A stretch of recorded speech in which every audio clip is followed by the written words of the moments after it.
It's Friday, February 16th, 2024.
Out with our normal show segment, which is to say you can go to patreon.com/Ozone Nightmare and support the show through the Patreon platform. You can go to the show homepage found at, well, if you go to ozonenightmare.com and select the podcast link, that will take you to the show homepage. Or if you want to go direct, that's ozoneshow.com, which is the link in the comments tag for every show, in case anybody ever doesn't remember. It's in the I don't know how many people even look at metadata anymore. I always make sure I keep it up to date, and it's always uniform, and it's always done. I don't know if I mean, just because I know some platforms publish it and some don't, so it's better just to do it. And it's, you know, it's a best practice way of doing things, so I do it. And on that page, you will find some rounded squares on your right with various different ways to support not only the show, but Lando and I as individuals, whether it's clicking on the little book for Lando's Amazon author page or the little skull, which will take you to my art link tree. I also wanted to mention something that I did not anticipate, but the Tarkovsky double feature video on YouTube has an astonishing number of views for our channel. 252 as of this recording, which is... Yeah, good for you. I think by far... Well, okay, I have a suspicion, because I know how I am, right? Yeah. I don't know if you're like this. I don't know, every 2 weeks, every week, whatever, I will look for... There are certain things I will just look for on YouTube and watch everything I can on them, like Deus Ex, the original video game. Yeah. Anybody who does any long-form analysis on Deus Ex, as long as they can speak in complete sentences, and they don't use some kind of terrible, hard, weird sound effects that make my ears want to bleed, I will watch it. I don't care if they're bringing anything new to the table or not. I just want to hear somebody talk about one of my favorite games of all time.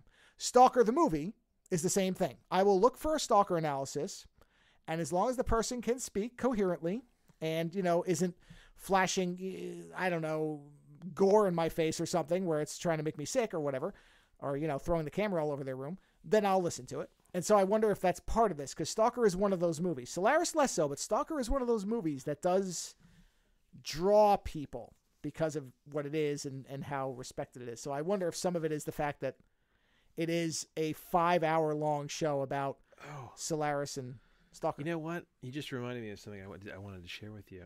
Yeah. It's very funny. So. And it was only blocked in Italy this time, so I got lucky. Oh, wow. Only Italy. So I... is a long about way of getting to what I wanted to tell you, which is I was watching West Wing with my wife. Yes, we just started watching West Wing.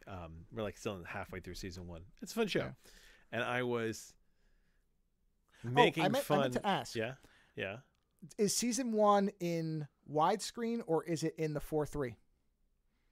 Does that black bars on each side? No, it's widescreen. Well, then they zoomed it. It's actually in, unless they've I've seen it both ways. You know, I haven't really noticed much of a difference, to be honest with you.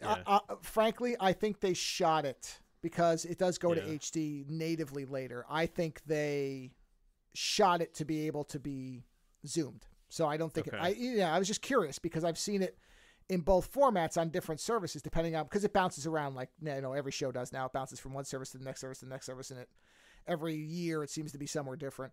And I've seen it both ways. Kind of like Frasier. Frasier's the same way. On Paramount Plus, it's zoomed in, and it does look weird in some episodes.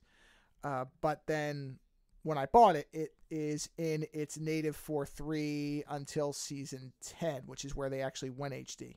They actually changed the formatting and shot it for wide. So yeah, I was kind of curious how you were seeing it, because I agree. I don't think with West Wing, because I think it was shot with an eye for, HD is coming, and probably we want to be able to present this full.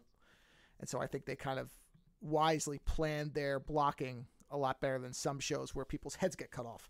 So I was just curious. Anyway, go on. Sorry. So I was watching the. I guess we're halfway through the first season, and there's an episode in there where the president is in like a used bookstore, and he's going through all these titles. Oh yes, the one. Yes. Yeah. So I was laughing at him because I was like, I thought it was very funny, and then my wife reminded me. She's like, "Asshole, you're reading the life of Diogenes," and I was like, "Yes." I was like, I laugh because I'm not unlike, how you're like, who are you in this show? Now, that's the one where he secretly goes to do the Christmas shopping and he's getting the books, right? That's that one? Yes. And the reporter and the PR lady wants to bring a reporter in. And yes, and he's the PR lady. God, so the PR lady is so. Do you not hate that woman so much? Yeah. So, but don't worry, you won't have to handle her for long, because they disappear her ass savagely at the end of season 1. But how you were saying to me, like, what character do you find yourself identifying with? Yes, absolutely. Yeah. Unfortunately, the president and I have a lot in common. As far as our intellectual interests. Yeah, so anyway, so my wife reminded me of that I was just as much of a nerd as the president was, and I laughed about it. Yeah. But brings me to this thing is that I was reading my Diogenes history. Wait. Did they already have the episode where he's talking to Josh about the national parks? Yes, they did. Yes. If that's not one of those good places they need to bury your body. What?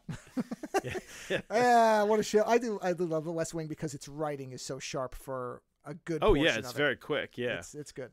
Go ahead. So Diogenes hated Plato. Right? Was it right? Diogenes hated Plato. He and like I said, this is coming around to where it makes sense. I actually took a screen cap of this page because that was important. Yeah, so Diogenes hated Plato. Plato was 25 years his senior, but he didn't like Plato because Diogenes felt that he lived the philosophy that he preached, whereas he felt that Plato did not. So he caricatured, I'm quoting from this book, The Life of Diogenes, he caricatured Plato as an incorrigible chatterbox, mocked his ostentatious generosity, castigated him for the unnecessary comfort of his home, and called his school a waste of time. At which point, this word comes up.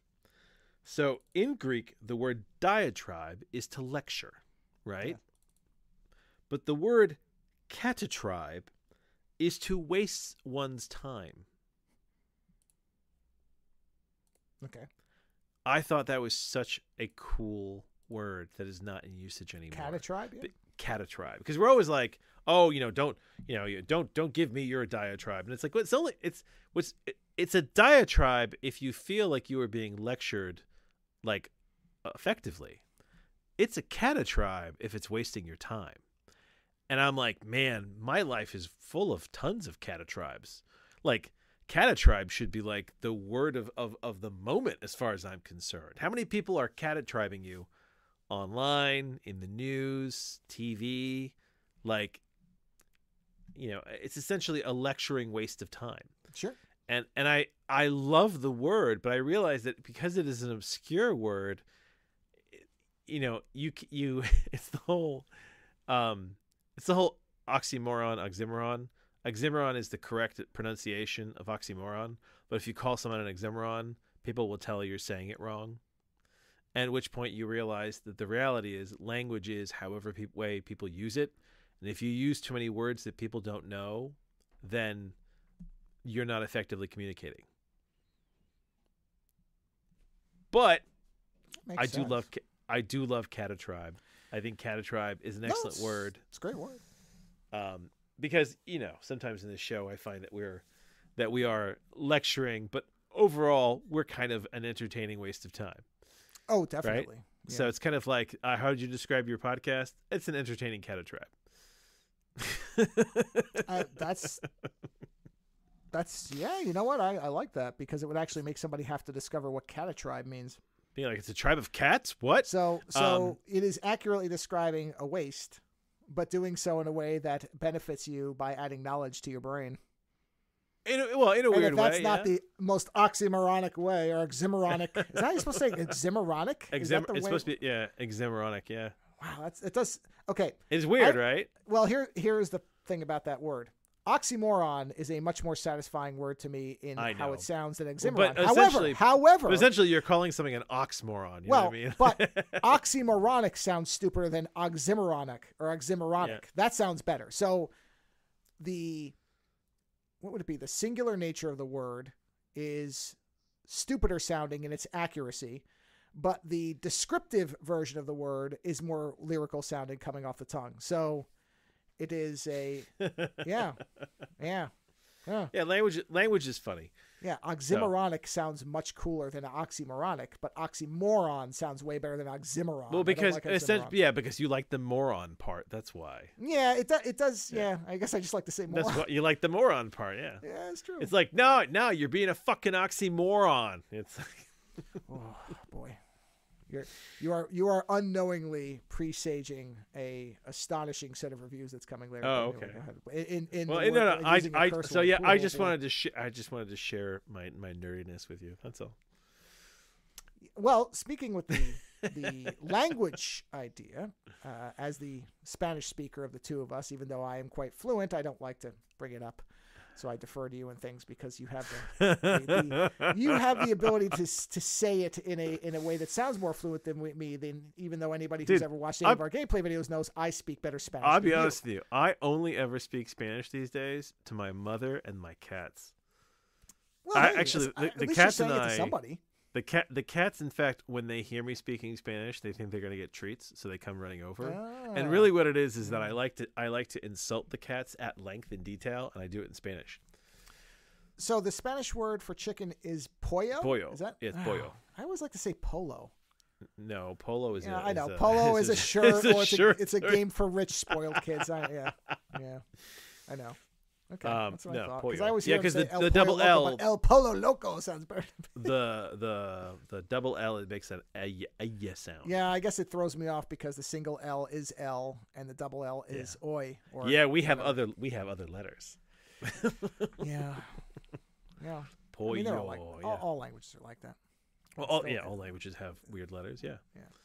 Actually, English is still such a hard language for non-English speakers to learn because of its. Oh, it's a fucking stupid language. Let's be honest. It's because it's a predatory language. We've talked about this before. Well, but English is very difficult because the rules are the rules till they aren't. Oh, and by the way, we're going to take on as many foreign words as we can because we don't have words for those things. Well, there's that, and then there's also the fact that we have words that have such.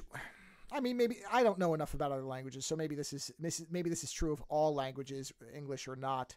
I don't know. You could tell me if there's anything like this in Spanish, as far as you know it, because like the word sense, you have no idea what I'm saying when I say sense. That could mean a bunch of different things, be spelled differently. Oh yeah, because it could be dollars and cents, right? Or it could be I sense an evil in the room. Yeah, or it could be a smell. I mean, it could be three different things in spellings. Oh yeah, is that the same in Spanish? Is there words like that in Spanish? No, in Spanish.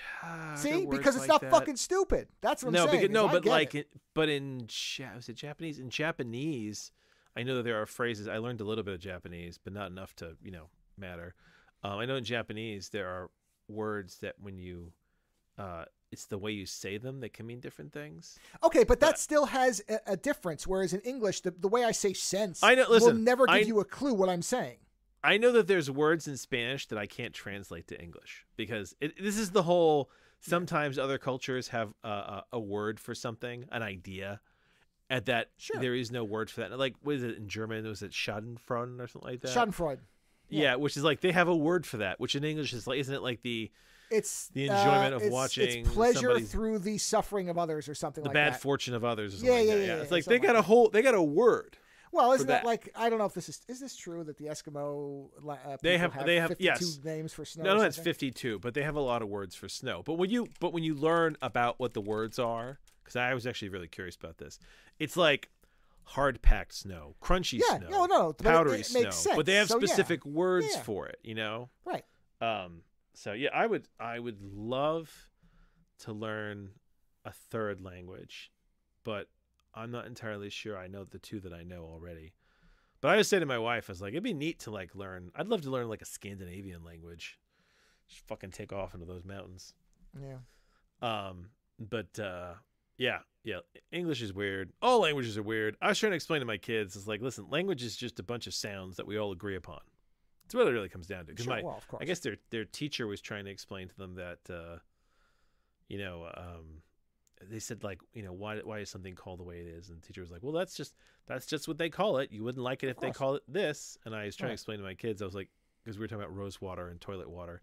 And it's like, they don't call toilet water rose water because there's no roses in it. But they only call roses roses because at some point a group of people sort of unofficially agreed that that's the sound you would make for that thing. We are cavemen grunting sounds and interpreting them. And we're usually pretty good until we get to things like happiness, sadness, and more abstract concepts. Love. You can have 50 people in a room all say I love you and mean 50 different things. That's where we have a lot of trouble. But yeah, we're just agreeing on these sounds that we are grunting. Sometimes very, very, melodiously. Sure. But it's like, yeah, these are just agreed upon sounds, and they could just as easily become something else. You and I both know, having watched language kind of transform, that there are words that go away and there are words that come up. I mean, listen, catatribe is no longer a thing, but diatribe is, right. And it's like, it's fascinating the words that go on and the words that do not, I know that there's a big argument about what the plural of octopus is because technically it's a Latin word, right? And I think they said like if it is a Latin word, then shouldn't it be like octopodes or something like that? Yeah, and it's the whole it was a Latin word, but then it got Anglicized, and now it's octopus, octopuses or whatever. It's like octopi sounds really good. But yeah, language is so strange because it is just sounds we agree on to instead of having to point at things constantly. But and then there's always new words happening and there's always words going away. You know what, 200 years from now, Google will be a verb for searching for something, and I don't think Google will exist anymore.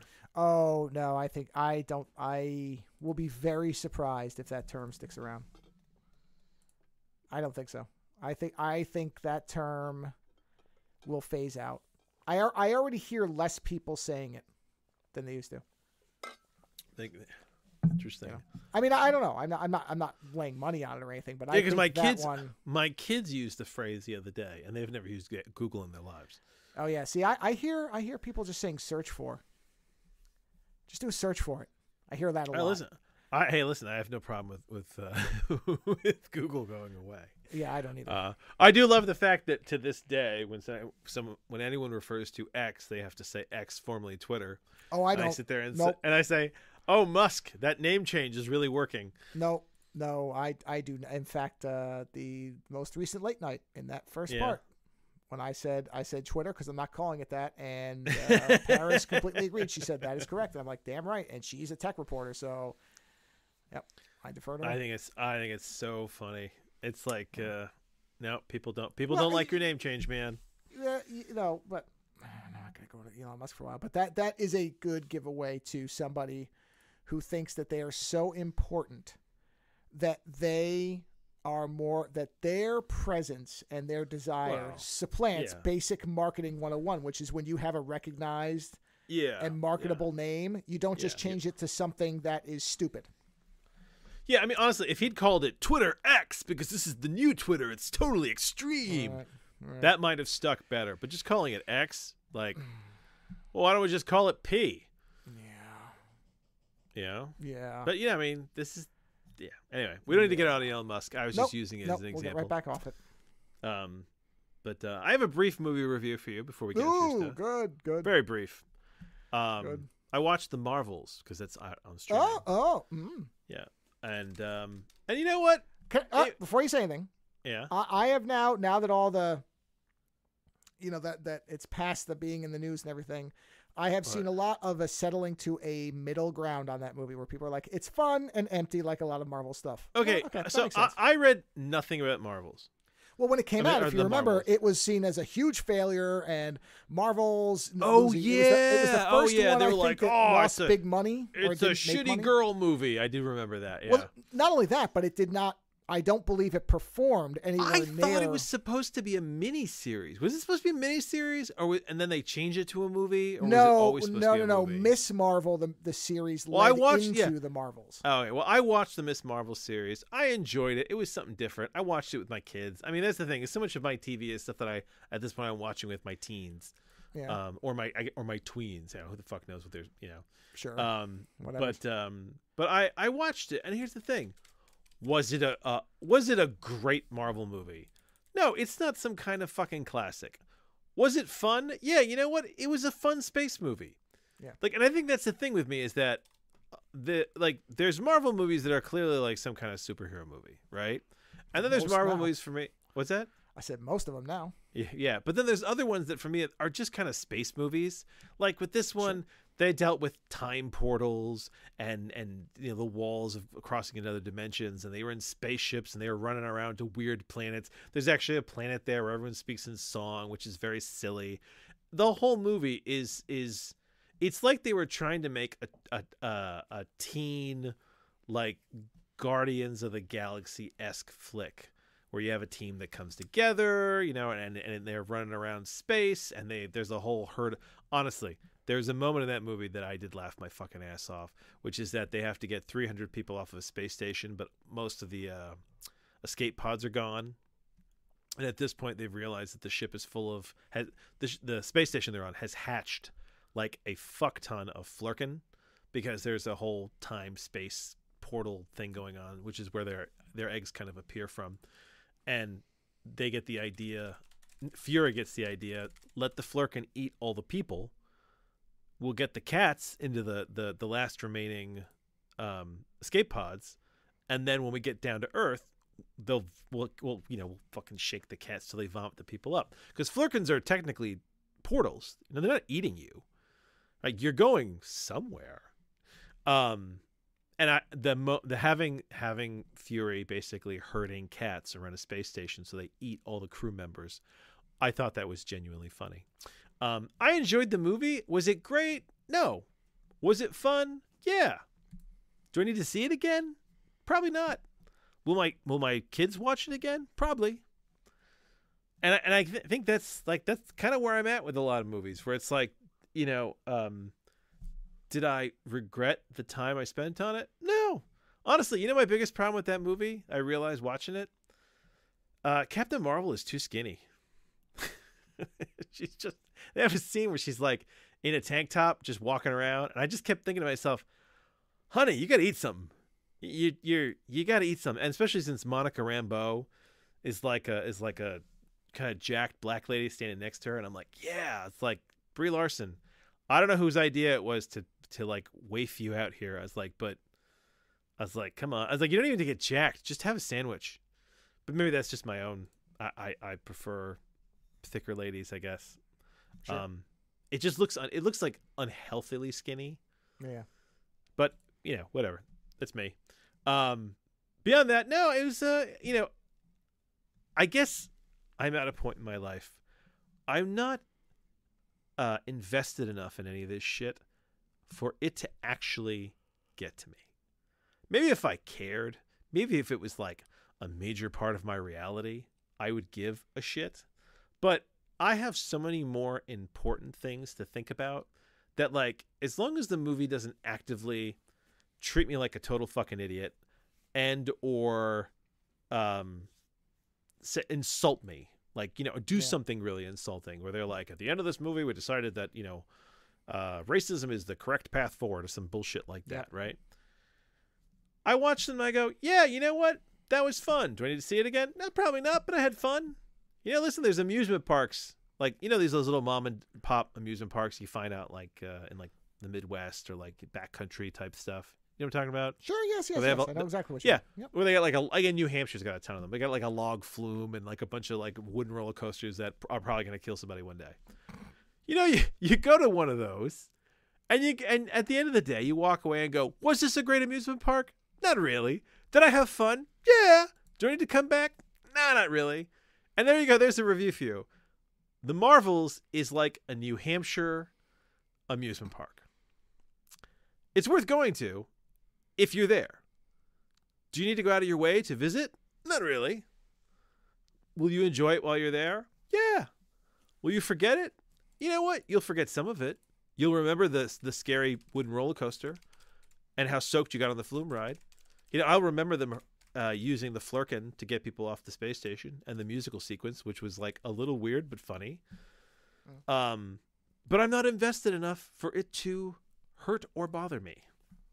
And I think that's my general position with a lot of these franchises at this point, which is that I'm not invested enough anymore in those realities that they bother me.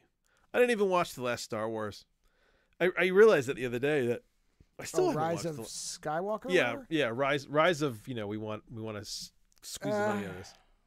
And here's the thing, I like Daisy Ridley. I actually do like her, and I like the character. Well, I will watch whatever the movie that she's going to make. I'm curious what it's going to be. If it sounds interesting, I'll watch it. Yeah, I just wish they did more with her. But like, you know, I read. Well, that's what I'm hoping is this upcoming one. Now that they've gotten rid of all that stuff, hopefully they do something new with her, and then I'll be interested. And like, you know, and like the Obi-Wan series, like, you know, staying in the realm of franchises. You know, like, you know what? I enjoyed watching it. There's things in there that I thought were really cool, but it was very unbalanced. You know, and at times I felt like it was not sure whether it wanted to be for me or for my kids, you know, that kind of thing. But in the end, I'm not invested enough for it to matter, you know? And I think, I know Scorsese at some point was going on about how, like, you know, superhero movies are destroying cinema. And I don't agree with him. I don't. But I do believe that there are movies that are cinema. Well, and there are movies that are popcorn. Yeah, I think him saying, and you need both. He was focusing on the front end of something, which is not really that. Superhero movies are not killing cinema, because superhero movies don't come out of nowhere. It's the machines behind them that are like, this is what people are going to. Yeah, they don't want to fund. Yeah, they don't want to fund other stuff. Right. But the thing is, cinema, like any art, is going to happen whether there's money or not. Because if you've got artists with cameras, they will figure out how to make that fucking movie if they've got to do it with nothing. I mean, Europe.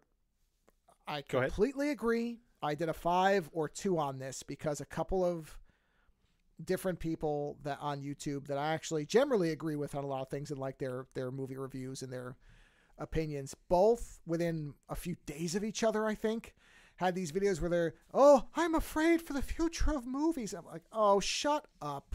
Movies will survive. There's Kickstarter, there's Indiegogo, there's independent filmmakers. There's always a crowd. Give me a fucking break with, I'm scared for the future of cinema. No, you're not. You're here's looking the thing. For traffic. Listen, there's movies that, I mean, there's always going to be trash movies out there. But you know what? Everybody watches trash movies sometimes. You know, and there's going to be movies that are high art. But listen, there comes a point where, like, I'm kind of sick of high art. I just want to watch something that's not going to, like, make me feel horrible about the universe. You know, listen, Snowpiercer. Snowpiercer is a fucking amazing movie, right? But I don't want to watch miserable movie. I don't want to watch Snowpiercer again. Well, this is funny timing. You say this because I didn't think about to even mention this on the show until you just said that. There was a book that I started to read called The Water Knife. And I think I vaguely remember this. Yeah, okay. I gave up on it at 30 and a third of the way through. I went, this is so depressing and unrelentingly bleak. I read to have a good time. I read for enjoyment.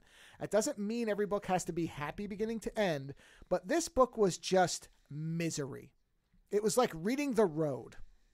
I'm not reading The Road. I don't give a fuck. Is this the one by Paolo Bacagaluppi? Okay. Beautifully written. The writing was very good, but it was also just so depressingly hopeless that I got to a point and I went, I'm going back to Neuromancer now. Because Neuromancer is a fucking theme ride compared to this. Because it was, I mean, to be fair to the book, it paints what is a very possible future if the water runs out, and does seem like something that probably some places in the world will experience. Whether it's going to be America or not is hard to say. They'll just suck the water from somewhere else. We'll just eat everybody else's stuff. And it just got to a point where I'm like, I don't want this. I don't want to read this. I'll tell you what, I'm good. There's a book I read in college that I really wanted to stop reading it. It's one of the most depressing books I've ever read. It's called Rickshaw. I've heard of this book. Yeah. It's by Lao Shi. It is such a sad, bleak book about somebody's place in, what year was it this book take place? It's it says earliest 20th century Peking. Yeah, earliest century Peking. Okay.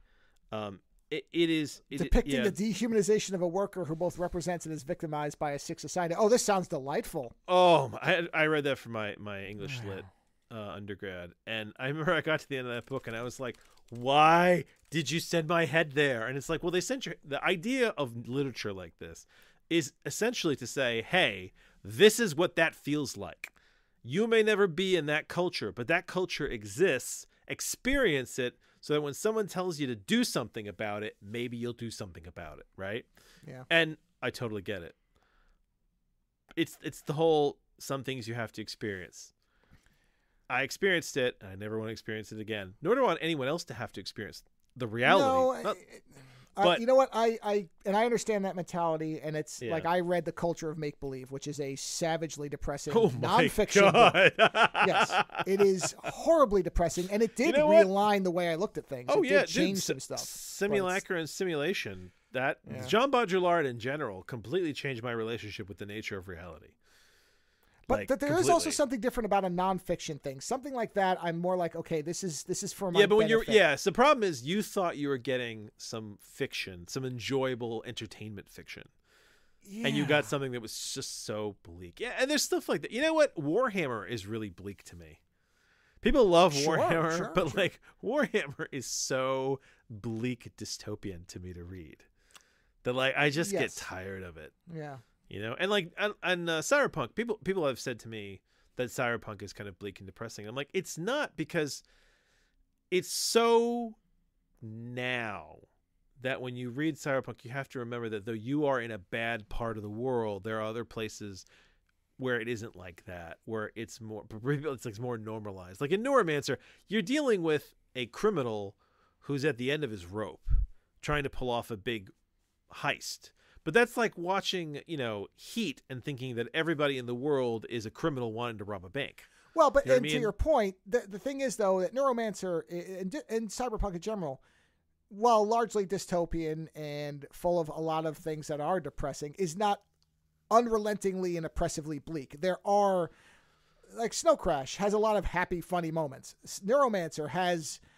Case gets back the ability to go into the Matrix, and he's thrilled about it, and he's, People can live reasonably happy lives. Yeah, because Case, at the beginning of Neuromancer, it believes that he will never again get back what was taken from him. He is he thinks he is permanently destroyed, and finds he's not.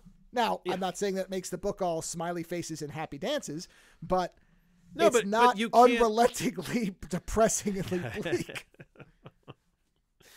Yeah, I know. Yes, there are aspects of it that are very depressing and bleak. Yeah, but exactly. It's not the whole thing. No, misery is not everything, and honestly, that is why there are books that I understand you walking away. What is it? The Age of Innocence. I put that book down. Mainly because I was disgusted by the main character. I think this is It's been quite a while since I just actively stopped reading a book. Yeah. Like but this. No, but that's healthy. You know what that is? Yeah. That is maintaining a certain level of mental health. It's reading something and going, you're taking me to a dark place. Too dark. I don't want to spend time here anymore. Yeah, I didn't feel any joy in reading it, and I don't think you should. Yeah, and here's even the House thing. of Leaves, which has been frustrating, but I've stuck with it. I'm just reading it slowly, but Yeah. it's still intriguing. It's still interesting. I'm still having a good time, even when I struggle against parts of it. So that's different than something where I just actively felt bad reading it. Well, yeah, Like, that's reading, I'm like, ugh, I don't feel Philip good. K. Dick. Late Philip K. Dick got that way, where you're reading him and you're like, this. There's no hope here. Yeah, You know, some and of that really, can be very tough. And really, what you're feeling that the paranoia and the mental And see, that's degradation with Philip K. his Dick. stuff. What helps offset that is that it is often set in what feels like a different reality. Even when it seems grounded, it never really. I don't know. PKD stuff never feels like the real world to me. I always sort of read that. Some of and it, know some that of it I'm- doesn't.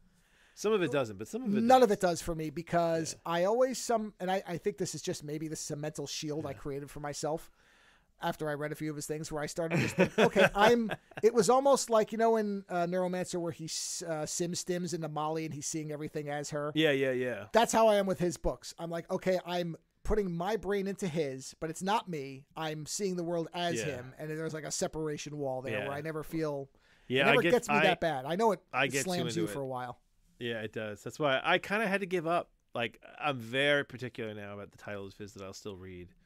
Because I'm like, I don't read all of it. I can't spend time here. I think the only book of his I regularly reread is Do Androids Dream of Electric Sheep? Which honestly is it's lightweight one of the most compared benign to of his books. Yeah, it's lightweight in terms of the paranoia overload. Yeah, I mean, don't get me wrong. There are moments of hilarity, and I think that's what's so funny about him is that even in his books that are the most depressing, you occasionally get a moment that causes you to like laugh out loud, like in Valise when they blow a hole through the Messiah's head. Yes. Yeah, that shit's hilarious. But either way, I don't even. But the minute you stop laughing at it, you're back into such a morass. But then you're like, oh god, you killed the Messiah. Yeah, exactly. Yeah. Yeah, so it could be heavy. Yeah, but yeah, so I gave up on that book. There's a book I want to read that I just discovered. I found it by accident. It's called Starter Villain by John Scalzi. Oh, that's I read his. What book did I read by him? The Kaiju Preservation Society. I read that. Oh yeah, you might like this one. This is basically a divorced substitute teacher living with his cat in a house his siblings want to sell. All he wants is to open a pub downtown. Then his long-lost uncle Jake dies and leaves his supervillain business to Charlie. Well, and I was like, oh, that's fantastic. That sounds like a fun place to start. The funny part about that is I was on a podcast with Scalzi. No, really? Yeah. Shit. Yeah, I'll send it to you. Yeah, about Kaiju Preservation Society. Yeah. That's so funny. Yeah, he did his other book, Red Shirts, was really big. Yeah, Kaiju Preservation, or KPS, it's the only one I've read of his. I know the name, but I never read anything, and that came up as a book, and I read it, and then funny. I was on a thing talking about it, and then he came into it. Oh, that's so funny. Yeah, because what was the thing I was asking him about? There's you do get around you. So I magically do get around somehow. Yeah. It's strange. See, now all you got to do is figure out how to turn this into a business. Yeah, that's never gonna happen. Listen. Shit! I forgot to tell you about my weird dream. Oh, good. God. I had a dream that some weird rich Elon Musk like super rich guy called me up and wanted to hire me on the grounds that he had heard the podcast and thought that I would be a good fit in his company. If that's not the tip off to you being in and the I dream, was I like, no. And in the dream, I kept like he offered me like a ridiculous amount of money, but we had to move out to the Midwest where his like base of operations was, and like the money was just so it was like an astronomical amount of money. It's the money. Sure, was like, we should find out. We should definitely do this, right? But the funny part is that the dream was about us getting ready to move, and then every time we were telling people like that why we're moving, they'd be like, wait, so he just wants to hire you because he listens to your podcast? And I kept being like, yeah, I know, it's pretty weird, right? And like the whole dream, we couldn't figure out if it was like the money was real, like the money was in the account, so like we knew that there was that, but we couldn't get over the idea this guy had just decided that for some reason my personality was going to work for what he needed, and it was like some high level position in his company making like decisions about shit. It was very absurd, the dream. I forgot to tell you about that. I just in the chat posted the link to the show. I actually am stunned that I'm listed as a guest. John Scalzi and Joe Esposito. My name is on there. Which is he's a really great writer. Oh, it was a fun guy. I mean, it was. I actually think I asked him two smart questions. I'm glad that he's a fun guy. I always hate when really good writers turn out to be like, monsters or maniacs or depressed, or something like that. We had this conversation about comedians.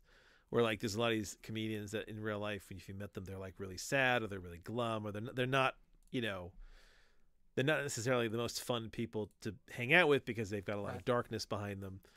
Writers are the same way, so it's nice when you meet one and they turn out to be like nice and fun. Oh yeah, no, he seemed like just an everyday guy, normal guy, which was great. Didn't have any pretension, anything like that. Yeah. Oh yeah. So, well, how can you? I would say that, but that's me. I was about to say, how can you have pretension as a writer? But I'm some kind of genius. My books, like especially somebody who's successful and published multiple books. Oh, sure they can. You know that. There's lots of them. But yeah, so Culture Preservation Society was good. I like that. That was a pandemic book, and it's very. So the water knife. Very interesting. The water knife is off the list. Yeah, that's. I'm not going to bother finishing that. No, I can't even imagine what I'd want to. I'd be in a mood to. No, I'm good. Too bleak. Too bleak. Yeah. You can have a certain amount of bleakness, but you got to balance it out. Yeah, like I said, I don't need all my books to be like The happy. Road. I won't read The Road. I don't even want to watch the movie. No, that's what I'm saying. It's so it's bleak. Just why Yeah. it's. Yeah, I mean, you know what? I am over end of the world movies. I'm over the apocalypse. I'm over all that shit. I want to focus on not having the end of the world happen. I'm not over the apocalypse, but I don't have any desire to live in a miserable apocalypse anymore. I don't think Fallout isn't miserable apocalypse. It's post-apocalyptic, but it's okay. Hold on. Well, yeah, and I was going to actually mention that earlier. I mean, Fallout. If you were actually there, Fallout would be pretty. It would be pretty awful. But beyond that, if you grow up in that world, maybe not. I mean, us as a modern people, Yeah, there are still. Yeah, I mean, there are still people. There are still good guys. There are things to avoid. They rebuilt New Vegas, and it looked like it was old Vegas. Places were rebuilt. Yeah, So no, it makes sense in that respect. Yeah, Wasteland had fun places. Wasteland did have some. Funny it places, had very depressing places too. But it was fun. That's the balance that you're talking about was there. Speaking of games, before we get any further, Joe and I. Joe and I finished Breakpoint. Yes, you know where it's going. We finished Breakpoint, and our next game was supposed to be Tiny Tina's Fantasyland. Tiny Tina's Wonderland. Whatever. Yeah. And I'll tell you. So we played by the way, Tiny Tina. Before you go on. Yeah. I know an individual who listens to our show who's been recommending that game for a while. I am very sorry, man. We tried. Okay, yeah. So the thing is, we played the Tiny Tina DLC for Borderlands 3. Yes, I believe it was. Borderlands 3. And that was kind of short. And honestly, I realized what was fascinating about that game to me was that on some level, it was Tiny Tina working over the sadness of having lost. Oh, what's his name? Was it Roland? Lance? Roland. Yes. Of having lost Roland, right? And the whole DLC is basically Tina trying to get over the fact that Roland is gone, right? I thought that was a really poignant way to set up such a ridiculous thing. Probably one of the more poignant things that any of the Borderlands games has done. Oh, right? No, that was great. Right? That was a wonderful idea and a very... For a series that is generally defined as goofy, silly, over the top. Yeah. It was surprisingly nuanced and interesting. Yeah, and the thing is, after playing all the Borderlands games up to that point, the Tina's fantasy world was kind of like a nice little break apart, right? But to make a whole game around it, where really you're just playing Borderlands that you're not really invested in. At first, I was kind of curious. I thought it was neat. But the thing is that the characters that we're actually playing are kind of boring and nondescript. There's a constant chatter going on in the background to the point of which that I've actually like zoned it out. Like I'm not even, and I realized that I got to a point where I had zoned it out so much, and there's so much constant commentary to the game from like, you know, the people who are playing the actual game that were the characters for, and the bad guys, and I just checked out. I just like there was a moment we were playing where I think we went like maybe like 10 minutes without saying anything to each other, and I said to you, "Hey, how you doing over there?" And you were like, "Oh, I'm just shooting some things." I'm like, "Okay." And I just realized that we were just going from point to point, looking for things to shoot, and that we were bored. I was bored. And Joe almost fell asleep. No. Not almost. I did fall asleep a couple of times. In that 10 minutes, I fell asleep a couple of times. Yeah, I mean, not fell asleep like snoring, but my eyes closed and my head went down and I snapped up and I went, "Oh, I don't care." Yeah, and that's the thing is that we're so not engaged.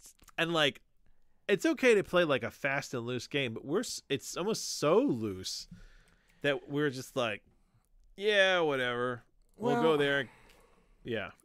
I think for me, yeah, I think the Borderlands formula has run its course. I think I'm just and look, part of that is probably because we came off one of the most narratively rich and interesting and rewarding games I know that I've ever played, which was Baldur's Gate 3. And then Breakpoint was kind of the... Well, Breakpoint was so revised, but it was also the break from that. Not to use a pun, but that was, okay, we just played something that was really engaging and you paid attention to and wrestled with, and then we went to Breakpoint, which is just and we made fun execute of people. Yeah, and we made fun of it like crazy. Yes. And when I attempted to have a serious decision, Joe was having none of it. Right. Yeah, that was the thing. I'm just like, no. But and then you had said, well, should we go back to Baldur's Gate? And I want to forget more of that game before I go back to it. I want more of that to fade out a little bit. So I want a little more time with that. So that was why I don't know what we're gonna end up playing there. I mean, we're gonna try Back for Blood. I think that's what because it's free. And there's still Deep Rock Galactic, I think. Deep Rock Galactic is down to $9. So when it's sub $10, but either way, bust, yeah. So it's. I mean, don't get me wrong. I'm sad. I'm sad that I didn't find Tiny Tina more enjoyable. But when both of us are bored within 2 hours of playtime. I mean, we did not play it for long, and we were already kind of.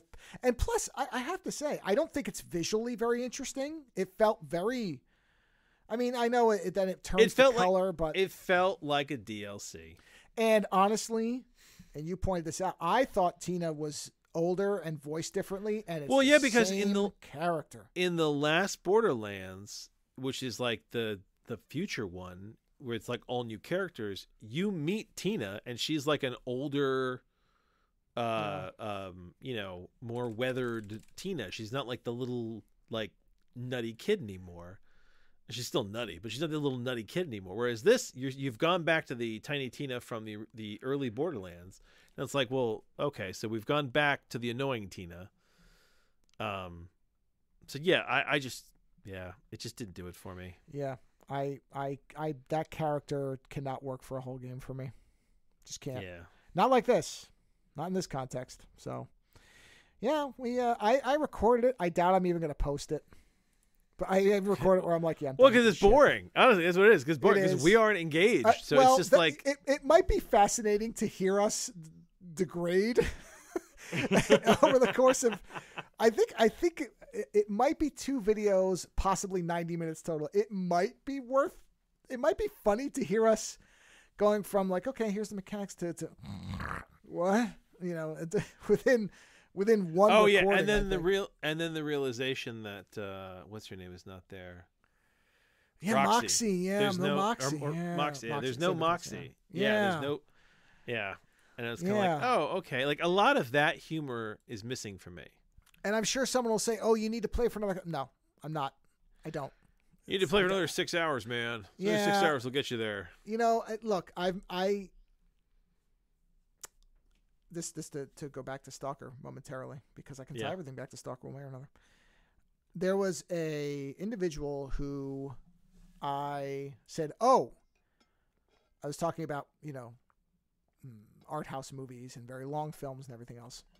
And this is not an individual who's into that stuff. And I said, well, do me a favor. I said, just try watching this movie called Stalker. And see, it's long, it's slow, but it's beautiful in terms of its cinematography. It's just a wonderful film. So give it a try. And this person, to their credit, said, okay, I'll try it. And then I got a screenshot from about 20 minutes into the film where the stalker's wife collapses and is having this almost psychotic break. And the accompanying text was, yeah, I can't make it past this. And I went, okay. I said, out of curiosity, was there a reason? Because I think it was just not a type of look. And so, and this comes up in the thing that I did with Doug on it. And Doug's like, oh, you have to give it more time. And I've heard people say, no, you have to give it an hour. And I'm like, no, I'm not going to tell somebody that they have to give it an amount of time. Yeah. I often say in my reviews, you should know 10 to 15 minutes in, and there are rare exceptions where I'll say, no, you should give it a little longer. But most times, if you're not into something in some small amount of its total play, whatever runtime, then just stop. That's fine. Yeah. I credit this person for trying. Most people would say, I'm not watching a subtitled Russian film that has a philosophical debate between three people where they stand around a field for a while talking about the nature of art and humanity. Most people won't even bother. That somebody attempted it for 20 minutes and realized it wasn't for them, hey, good for you. Check it out. Oh, good. Hey, listen, there's movies. My wife and I give every comedian 10 minutes. Well, and that's right? If one of us doesn't laugh in 10 minutes, we're in the wrong place. I shouldn't have to play a game for 4 hours to get it. I should know right away.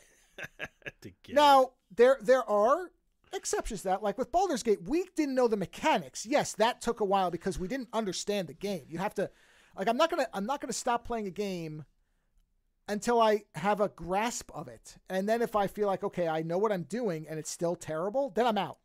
But yes, if something is, but Tiny Tina is not that. It's so simple. There's nothing to grasp. It is just running and shooting. It's just go here, shoot, go there, shoot, go there, right. shoot. Yeah. So if you're bored of that in an hour, stop playing it. Just stop playing it. And unfortunately, we didn't pay anything for it. It was part of the PlayStation Plus thing. Yeah. And and I think for me, it's like I'm actually playing a video game without Joe in the morning. I'm playing 20 minutes of Borderlands. Not Borderlands. Overwatch. Overwatch, yeah. Cowboy Overwatch. I'm playing Overwatch for about 20 minutes. Overwatch 2. And I'm only doing it because it honestly, it's like drinking a cup of coffee. I get to the end of that 20 minutes and I'm just like, my nervous system is like, wah! Right? And I'm like, oh, I'm really awake.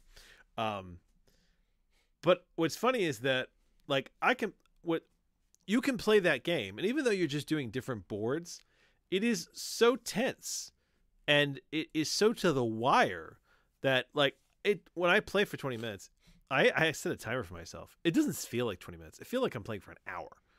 And yet I could keep playing because it is that kind of addictive balls to the wall, balls to the wall, balls to the wall. Whereas like when you play Borderlands, you're kind of like the vehicles are sluggish, the weapons are sluggish. You're kind of floating around. You know what I mean? Like the controls don't feel immensely sharp.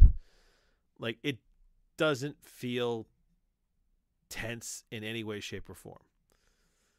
Like there's nothing to the story. Like at least with Borderlands, with the actual Borderlands games, like not the mostly it's a new Tina game that's very floaty, very pointless.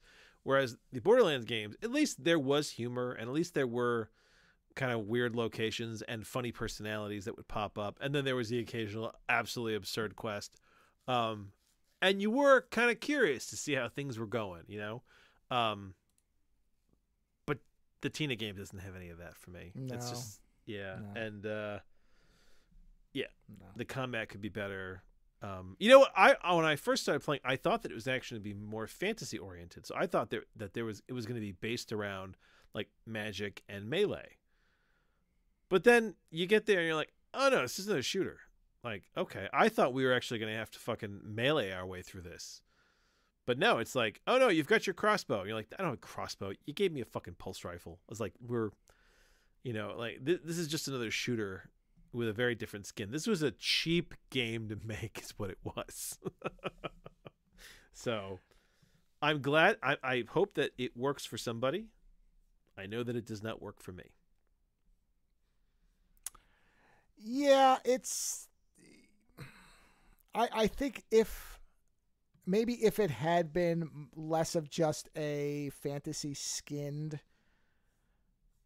Borderlands, maybe it would have engaged me more because I would have had to struggle more with it. But the fact that it just was literally, I mean, I had a sniper rifle. Yeah, that's what I mean. I think, honestly, you know what? I think the second we got guns was when it fell apart. Yeah.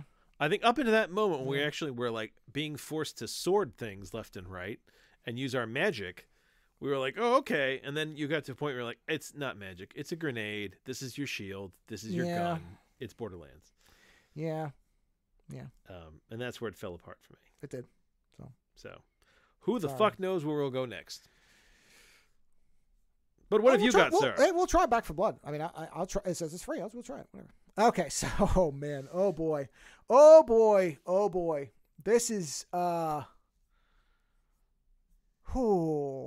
to set this up properly. For years, I have heard of an anime, a 4-part anime OVA called Mad Bull 34. Oh, I think I've heard of this. Yeah, probably almost everybody has. And I remember hearing that this was a example of like shock anime and crass, over the top, and okay. Oh, wait, I'm reading the book right now. Okay, so so it's a manga, which I've never read. Yeah. That was then adapted into a 4-part series that was released in 1990. Wow. And the basic premise. Oh God. Yeah. Yeah. What do you? Oh no, I'm looking at the poster. This already looks hilarious. Oh yeah, with the woman in the stockings with no head. Yeah, and then the cop and the Yes. So now you can watch this thing in its entirety on archive.org. And that's where I've been watching it, and it's 4 parts, and I've watched the first 2. Now, I'm just trying to figure out it's because this is such a specific thing to have to explain. Okay. So the first episode's title is Hit and Rape. Okay? What? Yes. That's the title. Hit and Rape. Okay. Right? Go on. Now, the only way I can rationalize what this thing is, because the weird part is I can't find, unless anybody knows, feel free to tell me, I cannot find a lot of background on how this manga and then this show came about. I know it's based on a book. The book is largely, from what I understand, the same as the 4-part series is. Okay. But I don't know what the genesis is of it. Now, because this thing, the only thing that makes sense to me, that would explain what this is that the original Japanese creator, because the manga was written in 85. Now, I meant to look something up. When did Dirty Harry come out? Dirty Harry is 1971. So Dirty Harry's 71, and then there were a series of movies that came after it that were all around the Harry Callahan character. Looking to see what the other films were. Dirty Harry character. Here we go. I'm curious because I think it was 4 movies. Okay, here we go. Films: Dirty Harry, Magnum Force, The Enforcer, Sudden Impact, Deadpool. So what's that? 5. So it looks like there's 5. What was the last one? Oh, these went into 88. So these went past the point where the original manga was written. See, and that makes sense to me. So the way that this series makes sense as it is presented to us is that somebody said, okay, the things that people want are a lot of sex and violence. And what is the American ideal cop? And they looked at Dirty Harry. and they said, okay, it's the mid-'80s. What is the most crime-ridden city that everybody will understand? New York. Oh, New York, right? Porn theaters everywhere, 80s New York. In that vein, this makes sense almost as a parody of that idea, because the violence and sexual content is so far over the top that it is inexplicable to take seriously.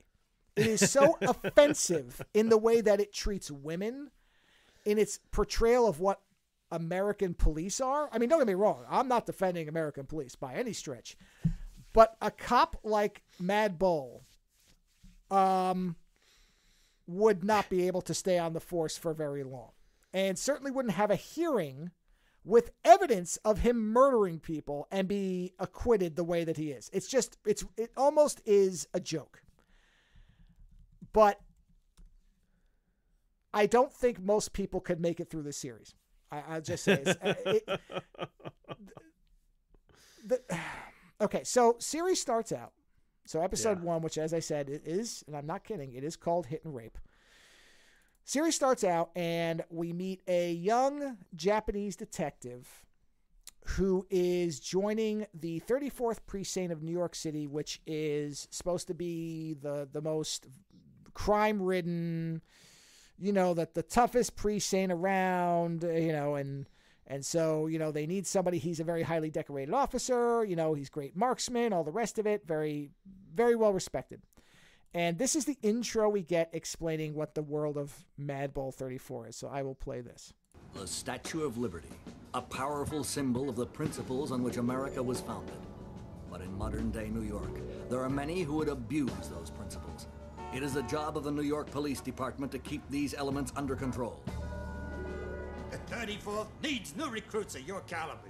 Your grades from the academy are the best I've ever seen, but this is a tough neighborhood, so you'll need to keep your wits about you. Yes, sir. Don't worry, you can rely on me, sir. I'll do my best to uphold the good name of this precinct. Now I have to get out on duty.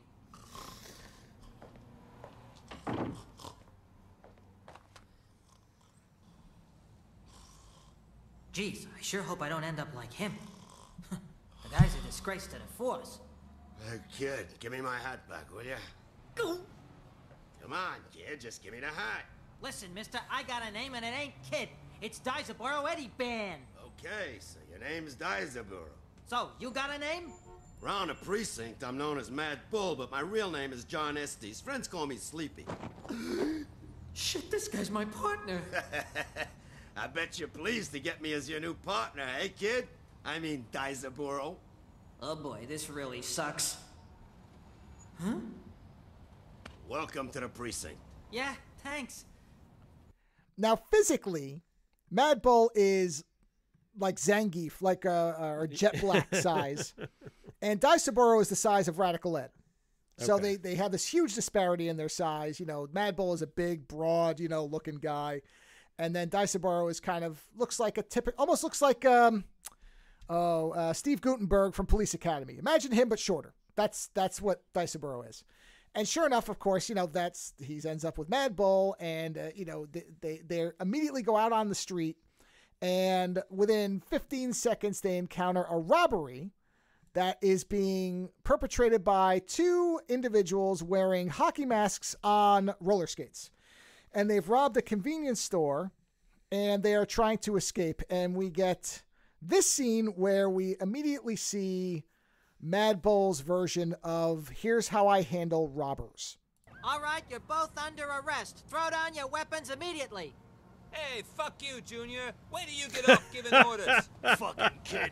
I didn't know they were recruiting boys onto the force. I bet you're shitting your pants. All right, amigos, let's just cut the funnies. Drop your weapons and get your hands in the air, or you ain't gonna live to see this afternoon. Hey, screw you.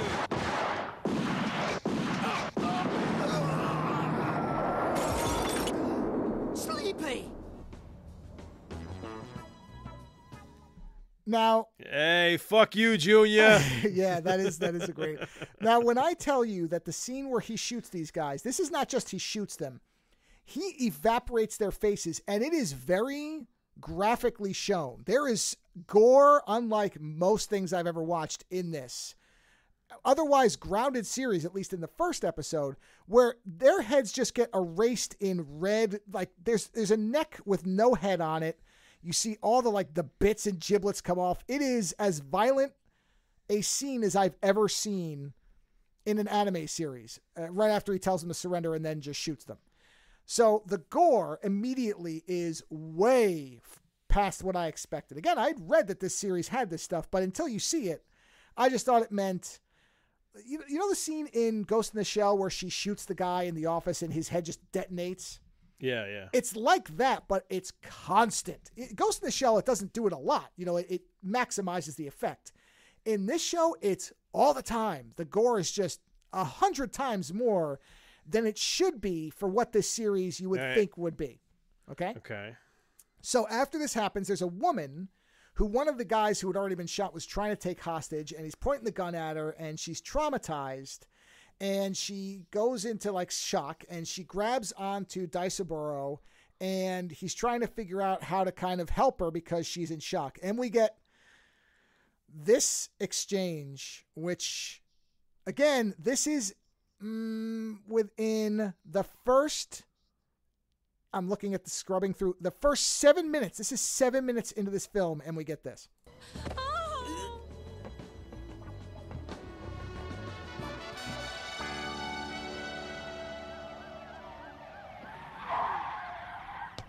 All right, let's get out of here. Wait, this girl's gone into shock. She's frozen up and she won't let go of me. She'll thaw out if you stick your finger up her ass. What? Oh You my gotta be God. kidding. Oh, well. Now, before I continue this, he does it. So I'm going to play the rest. Oh, my God. Oh, yes. He does it. So here we go. Get off me, you creep! What are you, some kind of pervert? Oh, Hey, what are you so uptight about? Well, what do you fucking think? I'm wondering what would have happened if that creep had shot the girl. He wouldn't have shot her. Once she was dead, there'd be no reason for us not to blow his head off. Yeah, but as I recall, you went straight in and blew his head off anyhow. You know, technically that makes you a murderer. Hey, kid, that's bullshit. The guy was just some kind of low-life punk. It's like the Wild West out here. If you live by the gun, you can expect to die by it. Those two hoods just got what was coming to them, that's all. I'm beginning to understand why you're known as Mad Bull. But God knows how you came to be a policeman. Now, that whole clip is the show. Like, the whole thing. So he does jam his finger up her ass, which does pop her out of her shock, and then she flips out, of course. But the fact that it happened, and then the exchange, Did you get to the train sequence where they're dressed as nuns? Oh no. I've watched the whole first 2 episodes. Okay. So no, we're not there yet. You see what I'm saying? I just jumped on YouTube to see some of the gore. All right. And yes, the gore is hilarious. Well, wait a minute. Go. So you're on the first. Is it the entirety of the first episode? No. Oh. It's just a scene. All right. Well, hold on. If you want to see all of it, here, because I want you to go to. I was going to send you this, but I didn't realize you were going to. Yeah. The gore is unbelievable. Right. So that link will take you to all 4 episodes that you can watch. I mean, they're in low quality because I don't think this has ever gotten a high definition release. Oh, but my go God. to. But you know what? Yeah. I don't understand how you can't enjoy a series like this. Well, okay. This is like someone watching all those New York that's exploitation the movies and then taking it too far. Well, I'll tell you why. Because there are some terrible actual rape scenes in it, really just horrible. Okay. And there's women getting beaten and stuff. So go to 9 minutes and 42 seconds though, and just look at that image. As far as the first episode, the first one, hit and rape. See, that's the title. Yeah, go to 9 minutes 42, where Mad Bull thinks that Daisaburo might be gay, and to try to find out, he sicks a bunch of hookers on him. Because they'll apparently have sex with anything, and then he finds out that he wants to save himself for marriage. And he goes, "Oh, sorry, buddy. I just wanted to make sure you weren't..." He doesn't use the word gay, but that's the word I'm going to use. But yeah, go to 9 minutes and 42 seconds and look at that screen image, and you'll see what I mean about this is Mad Bull's attempt to, see if he needs... Yeah. So then we get most of the middle of this is there's a couple of sequences where they go undercover dressed as women, which is hilarious in Mad Bull's case. Oh my god! I just saw that. and that's to catch a bunch of, there are people running a shooting range that are giving what are presented as women's defense courses to women, and then they go out and they rape them. Because they give them derringers that don't work, I think is the idea. So they sell them pistols that don't work, and then they go in the park and rape them, which is probably based on Central Park and the Central Park jogger, that type of thing. But this is what I mean about it's horrible. It's a horrible thing. So the humor keeps getting offset by just these awful sequences. But then you see that Mad Bull is sleeping with prostitutes and stealing their money, and then leaving, and goes to another one, steals the money, leaves, steals the money, leaves. And so he is an awful individual, but he is presented as, well, he's just got some rough edges, right? You know, he's actually he's getting crime off the streets, so, you know, how much can you really complain about him? He's getting the job done. Like his whole rationale is, oh, I can murder them because they were going to be committing crime anyway. Like just the worst idea of what law enforcement is. This guy is shown as heroic in this thinking, which is the Dirty Harry mindset of how things work. So the guy on the train that you were referring to, there's a pimp or something that comes back to town, this guy named Curtis. And the thrust of the episode then becomes he wants revenge on Mad Bull for basically running his hookers. So he wants to take back his pimp racket. And so Curtis, there's a woman, one of the many prostitutes that Mad Bull sleeps with and steals their money. But this one he seems to care about, kind of, I guess because he knows her name. So Curtis sets up a bomb with her, and Mad Bull realizes it, and it's a bomb where if the room gets hot enough, it'll explode, and he puts her head near it. And so Mad Bull says to Diceboro, oh, we have to go save her. He's going to kill her. And so they're racing back, and they get to the room. Right before they do, it blows up. She is shown blown to pieces as she's screaming for her life. See what I'm saying about this? Offsets all the funny stuff. Is this is fucking horrible. They just took it way too far. Far. They went into what is that? Oh god, what's the anime? Like hentai type stuff almost, but no torture hentai. No, almost. No. There's something that's worse than hentai. I remember whatever it is is by accident. It's like okay, well I don't want to know what it is. Go on. Whatever it is. So anyway, she gets blown up, and Mad Bull gets pissed because Curtis blew up, I guess, his favorite hooker. And then Curtis tries to cut the oil line on the car, but it fails to kill them. But they fake being dead so that Curtis will basically, that's the thing where they're dressed up as the nuns. That's where there's the fake funeral. So they follow Curtis's henchmen to the train. And then there's a big fight between Mad Bull and Curtis on the train, which is where, yes, he eviscerates his face against another train. And then there's a dismembered arm hanging off the thing. Oh, yeah, I saw that sequence, yeah. Right. Curtis is the guy whose arm is left. That's the pimp. And so in the course of it, though, Mad Bull gets gravely injured and ends up in the hospital. And before that, we had seen Mad Bull take all the money and go into a bank and give it. What you think he's doing is depositing it. You don't really know, but it looks like he's depositing it. And Diceboro sees him and doesn't really know what's going. Well, while they're in the hospital, Diceboro is waiting to get news on Mad Bull's condition, and he sees the bank teller come into the hospital, and they have this amazing exchange. Excuse me? Eh? But Sleepy's your partner, isn't he? Yeah, that's right. Is it true that he's in a critical condition? Aren't you from the bank? How could this happen to such a gentleman? Sleepy's a gentleman? Oh, yes. Don't you know about him? He's been paying the medical bills and living expenses of victims of rape and other violent crimes. But he's also been financing a clinic where prostitutes with VD can go and get sorted out. He has? Oh, yes. He's been doing it for ages. All the girls he's helped regard Sleepy as a wonderful man, almost a saint. They think he's a saint? Yes, I think he's a saint as well.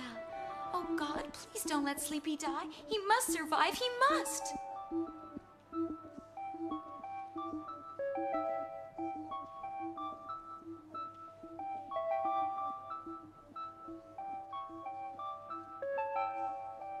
So that's what he was using the money for. Now it all makes sense. This is supposed to offset all the terrible things he's done. This is apparently, This ignores the fact that the VD the prostitutes got may have come from him, since he slept with at least 3 in the course of an hour, so who knows. And apparently this is okay for, for rape victims. He's not raping these hookers, but he's certainly taking advantage of them. And the fact that this, I guess now it doesn't matter that he does murder suspects, basically in cold blood. All that offset by the fact that he's got a clinic running and all these women think he's a saint. This is what I mean about this has to be a joke, because you can't possibly take this seriously. What morality would allow this to be serious? It can't be. So I have to look at this as a joke. But then we get to the end, he recovers, and we get to the point where he's actually dragged in front of an internal affairs hearing that he has to defend the fact that, so in the course of this show, we saw him kill the robbers at the beginning, blew the heads off the one and then shot the other. He kills 3, the guys running the shooting range thing, which he murders. And that was, the woman had actually set herself up intentionally to try to catch them in a sting. She was a news reporter, and he justifies killing them in cold blood because they had Uzis, even though they never had drawn them out. But his whole thing is, well, you saw their faces, therefore they were going to kill you. So I just killed them first. And that just kind of waves that away. And then what's the last one? There's some other one. Maybe it's the guy on the train. But this is the hearing, which, if you listen to this rationally, the prosecutor is completely right. And yet the way this thing plays, and Diceboro becomes Mad Bull's defender to make it sound like the prosecutor's correct indictment of an out-of-control cop is in fact a detriment to public safety. So here you go. Officer Ban, we don't intend to put you under oath, but we expect you to answer all our questions truthfully. You may proceed. Yes, sir. Officer Ban, are you able to identify the officer standing next to you? Is that Officer John Estes of the 34th Precinct? Yes, sir, it is. Have you ever witnessed him shoot a suspect without provocation, or at any time witnessed him using unreasonable force to make an arrest? Huh? Do you recall the incident you and Officer Estes attended at the Jump supermarket? Unreasonable force wasn't used in that situation. He prevented the suspect shooting an innocent bystander. Very well. Now, before we go on, that's horseshit. The guy that he shot and blew his head off was not threatening the bystander. The second one was, although the second guy looked like he was about to die. So that's just a lie right up front from what we've seen. So that's bullshit. But let's continue. Very well. What about the incident in the park when he shot 3 rape suspects without warning? Yeah, but they were all armed with machine guns, for God's sake. And so you're saying that justifies his actions? Yeah, that's right. Yeah, that's right. So that's okay. Yeah, the accents are great. This is the only reason to watch it, is this accent. And when we get to episode 2, the Queen's accent or whatever, the accents are the only really good thing in here, which the clips are better than the show as far as they're the least offensive thing about it. But let's keep going in the rationale that, by the way, again, the show, those rapists never pull the Uzis out. They find them after they're all dead. But apparently that's okay. Here we go. Now, Officer Ban, I'd like you to look at a few slides. Are these scenes familiar?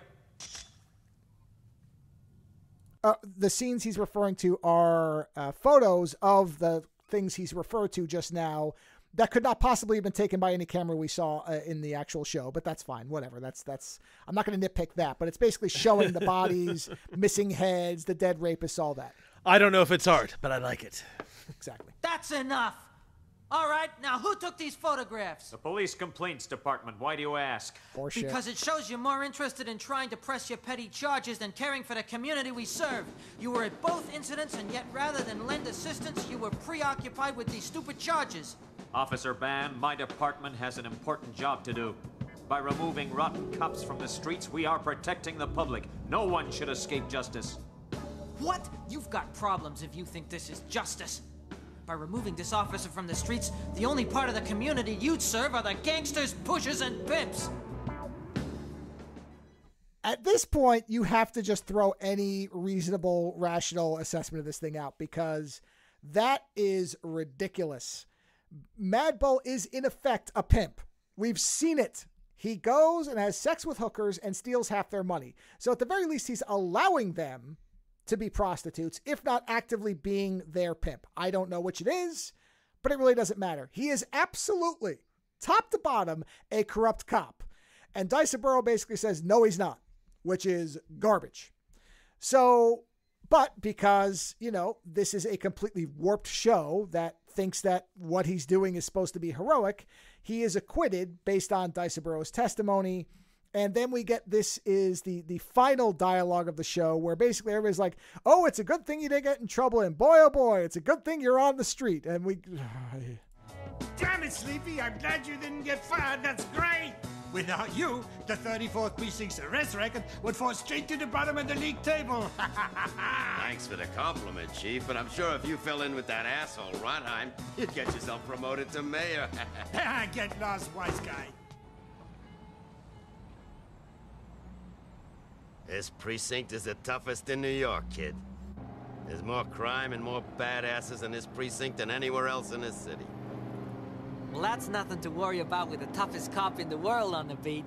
Yeah, you got that right, but if you're the toughest in the world, I guess I must come a pretty close second.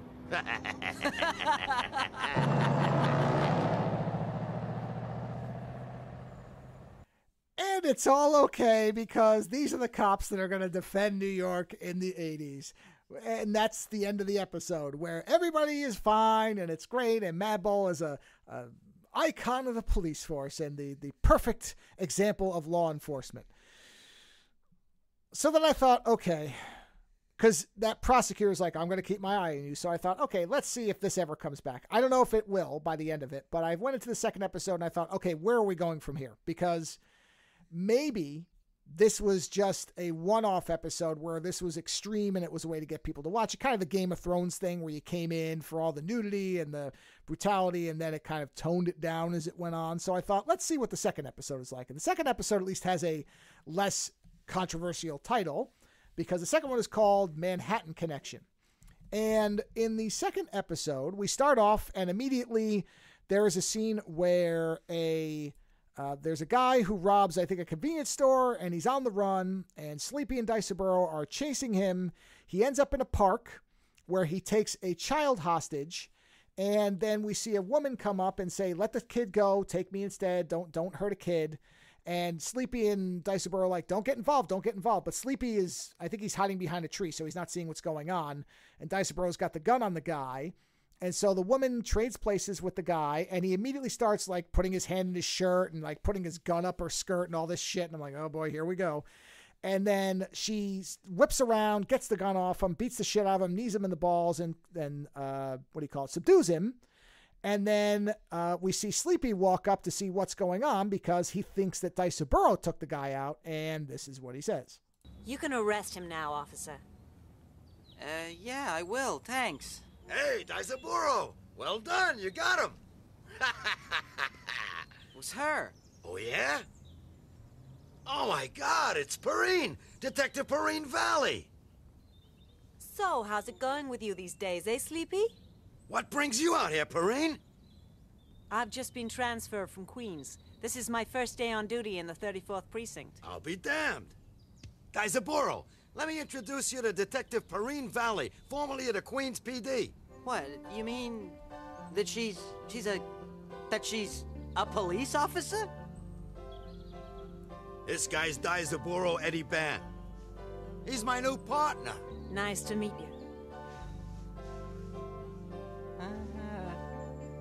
you. So Diceboro instantly falls in love with her because she's a beautiful, tall, blonde female cop. And so then we see that they take this guy that they caught back for interrogation. And in between the scene where they get him out and they start interrogating, we get this cutaway to what we will find out is the main villain of the episode, who is a drug lord that Perrine, was that her name? I think it was Perrine. Whatever, the Queens cop, I'll call her Queens cop. That Queens cop thought she killed, but he survived the explosion that she ended up causing, and he is now basically Dr. Claw from Inspector Gadget. He's in a motorized wheelchair. Half his face is cybernetic, and he speaks, we'll hear him later, in this Darth Vader type voice.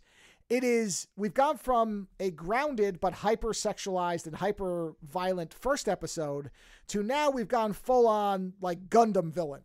And in the middle of this, New York City Police Department. Because this guy, like I said, when you first see him, it's from the back and he's just talking on a phone. And I swear, I thought it was like their version of Dr. Claw from Inspector Gadget. But then we get to, this is probably my favorite clip in terms of the level of profanity and voice performance so far, which is the interrogation scene. And this is their attempt to interrogate the guy who took Queen's cop hostage and try to find out who is supplying his drugs. And everybody, please enjoy a wonderful rendition of New York Cops. This show should have just been called New York Cops. Here we go, and you're welcome.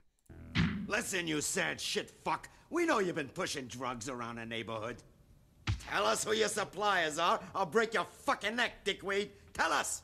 Hey, Sleepy, take it easy, will ya? Hey, listen. Things will go a lot easier for you if you tell us. Okay. Tell you what, I'll cut you a deal. I'll tell you for a fuck. Hey, you cocksucker, don't use your filthy fucking talk with her. Watch your fucking mouth. Hey, chill out, will you?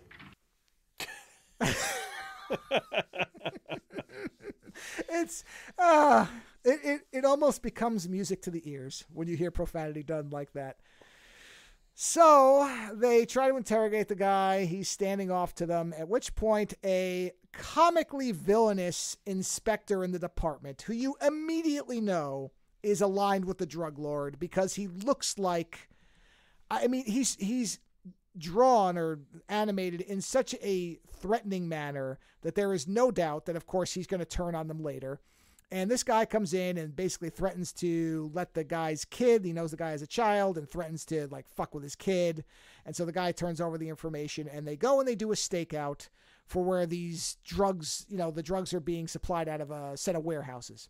And when they go in there, the later to be, well, I'll just call him evil inspector tells Sleepy and Diceboro to go up on a water tower to keep an eye out from up there, and he and Perrine will watch from inside a car.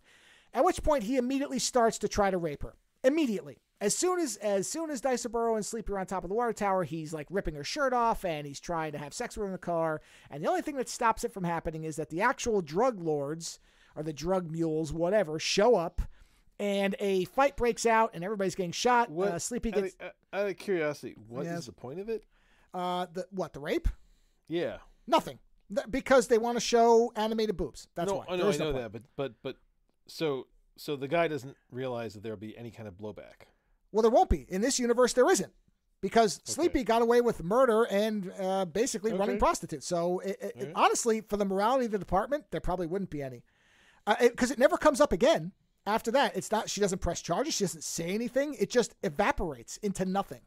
Oh, Jesus. Okay. Yes. Like I said, there's very few reasons for me to tell anybody to watch this outside of the terrible New York accents, which are the best reason to watch it. And that really is it.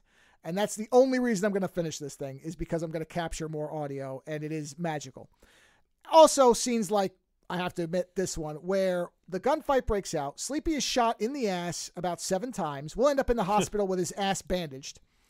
But basically, he, at one point, when he realizes everybody has guns, he stands up, takes his pants off, and instead of underwear, he has a bunch of grenades covering his dick. And this is the explanation. I think I've seen this clip before. You've probably seen it. And this is what he says to explain why he's doing this. They're firing at Perrine. Look, there. The Meyer's getting away. Hey! Right.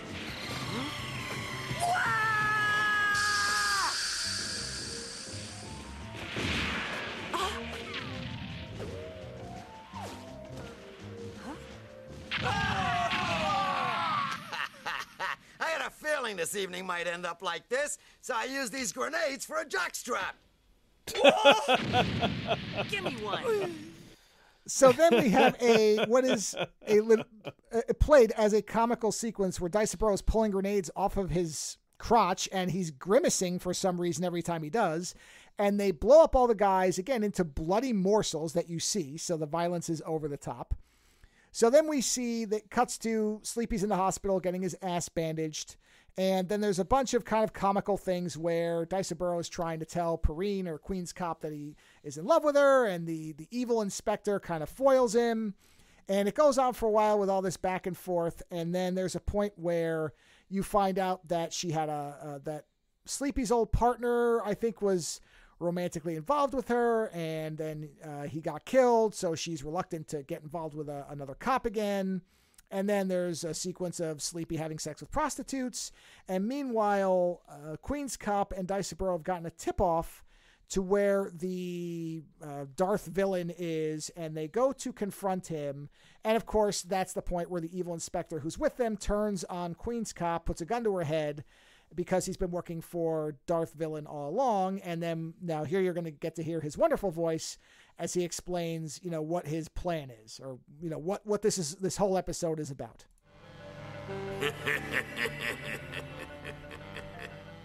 It's been a while. What's the matter? Don't you recognize me? So you're still alive. A pity. I'd hoped you were dead. It would have been better for you if I was. I should have known you were a crook. Yeah, you should. Don Enrico pays better than the police department. You see, if you want the top people, you have to pay top money. Lieutenant DeMeyer's a very useful man. He fooled you and your half-wit colleagues. Now, Miss Valley, you will pay for your stupidity. Put me down, you bastard! Let me go, you asshole! Oh, Diceboro! Not you as well, Perrine. I regret that we don't have time for a proper reunion. The girl dies first. Get her! Now, they don't actually kill her immediately. What they do is they strip her, throw her on a table, and then 4 guys start to proceed to gang rape her. So you see what I mean? About every time. Yeah, yes, there's a lot of that around. Okay. A lot of it. And that's what offsets, because when he shows up, it is comical. He is, again, from like a science fiction series in what is otherwise supposed to be, at least it's presented as a straightforward cop drama. But then they go straight for the horror. But then they do stuff that is just horrible. And I skip through it. I mean, at that point, I knew what was coming. And I'm like, nope, just fast forward. I'll wait till that's over with. And then we jump back to... So Diceboro basically jumps in and tries to fight them. And, of course, these guys are all Mad Bull's size. And so they beat him until he is basically dying. At which point Mad Bull shows up and is able to kill everybody and beat them all to death. And they rush Diceboro to the hospital, where the doctors are like, yeah, he's basically going to die inside of 24 hours.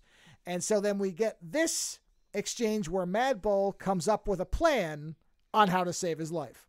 He has contusions on 90% of his body, and he's bleeding internally. He's also broken 3 ribs. To be honest with you, I'm surprised he survived the trip to the hospital. We'll do what we can, but I don't want you to get your hopes up. Huh?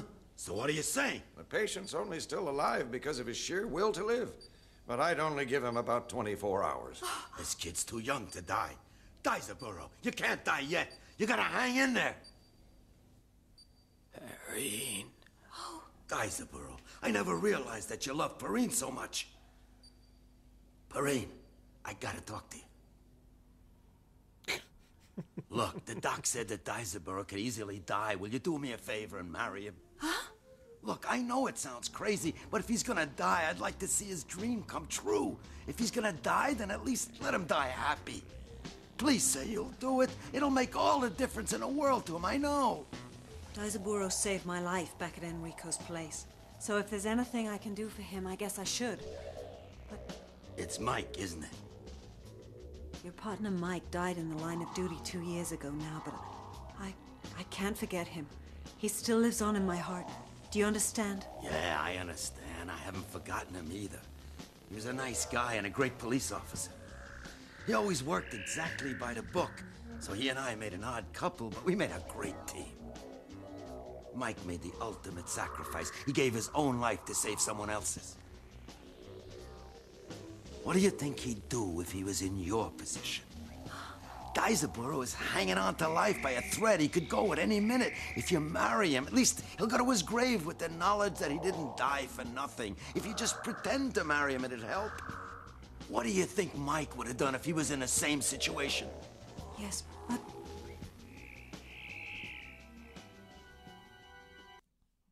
Yeah, so we have Madball guilting her into marrying a guy who he thinks is going to die because, you know, like I said, when you examine the morality of this show, it is impossible to take seriously. So that's why I'm saying this has to be it's got to be a parody or a joke or, you know, whatever, because there's no way this could be taken as straight. But she ends up saying, okay, she'll marry him. And of course, that somehow makes him pull through. He immediately, as soon as the priest finishes saying you're married, his vitals jump up and he recovers. And so then we get they go after the inspector and they manage to capture him, the evil inspector. Or actually, I'm sorry. Yeah, they capture him. He doesn't die. They capture him. And then we get to the end of the episode and we're back in the the hospital room where Diceboro now, because when they saw him the last time when they got married, his face looked like hamburger. Now, about a day or two later or whatever, maybe there's more time, he suddenly looks normal again, although he's completely bandaged head to toe. And so then there is this, again, incredible back and forth dialogue between Diceboro, Queen's Cop, and Madball, as far as now that he's recovered, what he thinks they should do about being married. This is, number one, it starts off and it is incredibly soap opera. And then, of course, it can't last and Madball has to defuse it. So enjoy this as the ending of this episode. Hey, look! See? I'm really recovering! It's really great to see you getting better. I don't mind telling you we were getting kind of worried back there. Perrine. Yes? I know that we just got married, but I think I ought to give you this ring back. Oh. I have my own dreams of a proper wedding. In a church with all our family and friends. And after, I want to be able to carry you over the threshold. Yeah? So until we decide to do it all for real, I'll have to give you this back, okay?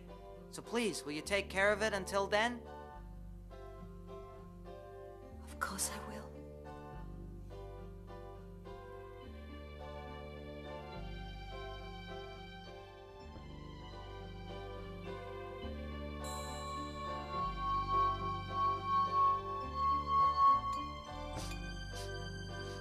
What are you doing? Trying to be classy or something?